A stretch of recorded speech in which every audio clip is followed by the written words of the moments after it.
like, as a Filipino, part talaga ng childhood ko ang Jollibee. And even now, as an adult, kumakain pa rin ako sa Jollibee. Favorite ko talaga yung Chicken Joy nila.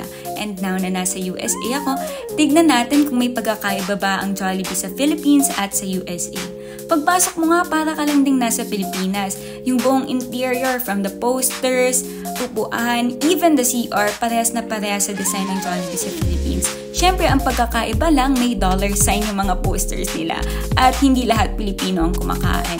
Meron din silang vending machine, which means ang soft drinks nila ay unlimited.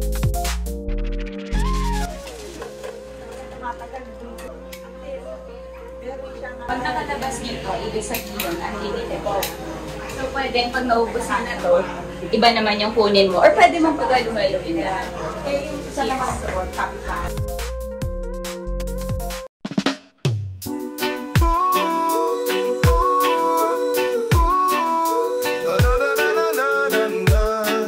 Here's what we got. We ordered 12 pieces na Chicken Joy bucket and we requested for leg and thigh part, which I think nasunod naman nila. We also got extra large gravy. Pero day, $2 to ha, ganun kamahal. We also got Jolly Spaghetti Family Pack dahil medyo marami kami, and also palabok na family pack as well. For Dale naman, umorder siya ng burger steak na merong side and drink, and we got our family 6 pieces na peach mango pie, and we didn't expect na mahaba siya compared sa Philippines. So as for the size, I feel like maliit siya for American size. Kasi usually mga chicken sa America malalakas sila. So this one, compared to the Philippines, maliit naman talaga yung mga manok sa Pilipinas. So I guess this is good. Like average size naman siya. Ito naman yung gravy nila. So tara, tingnan natin.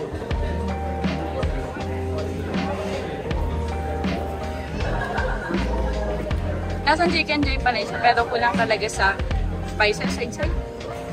Alam mo pa rin Chicken Joy siya, pero mas authentic pa rin yung lasa kapag sa Philippines. Try naman natin yung balat.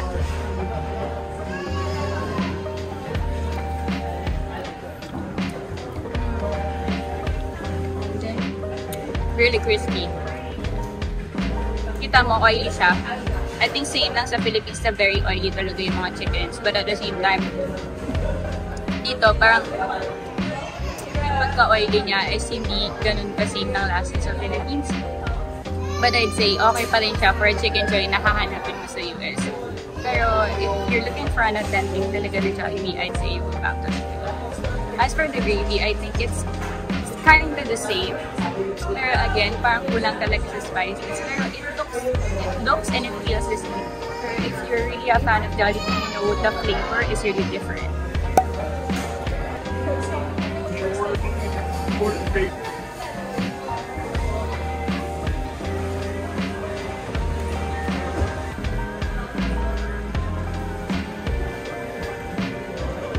Mas watery siya kaysa dun sa Philippines.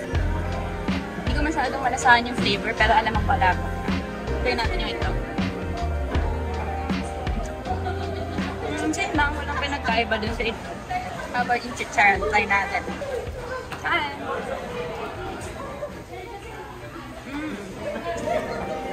Mas makapal yung laman nila kasi dun sa Philippines.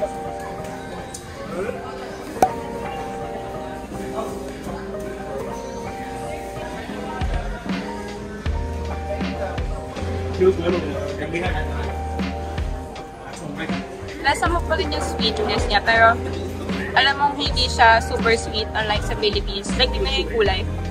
Hindi siya ganun ka pula as sa Philippines. Parang ang putla niya tignan.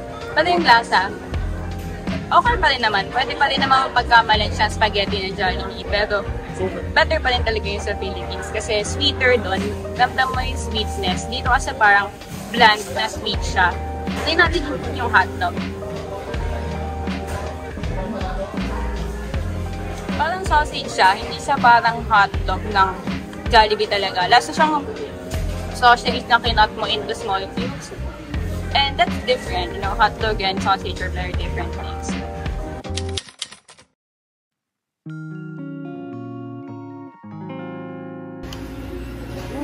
James, say hi! Ate is taking a video. Oh my God, you don't want a video? You. Ah.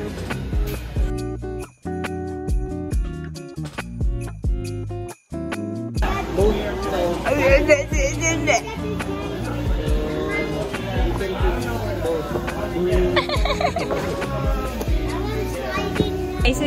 Isaiah, do you remember the time that we went to Jollibee? When you were a kid back then. Do you remember that? You had a picture with the Jollibee mascot? Yeah, I don't think you remember that you were a child back then. Why are you smiling? You're not even on camera. Is that even a smile, James? You look like you're about to cry. Iba yung lasa kasi dito sa Amerika. Kasi yung chicken, kinuha sa Amerika. So, iba yung parang kinain nila. Compared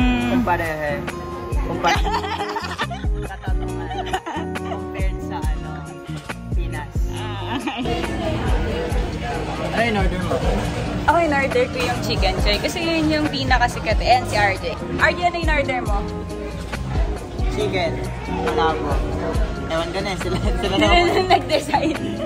Ano yung naaalala mo sa gravy dito? From the last time we went here? No only refill.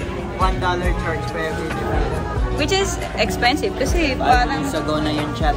Yeah, 5 years ago na yung refill na yun. So, mga 50 pesos per refill ng gravy. Dapat meron tayong buzzer.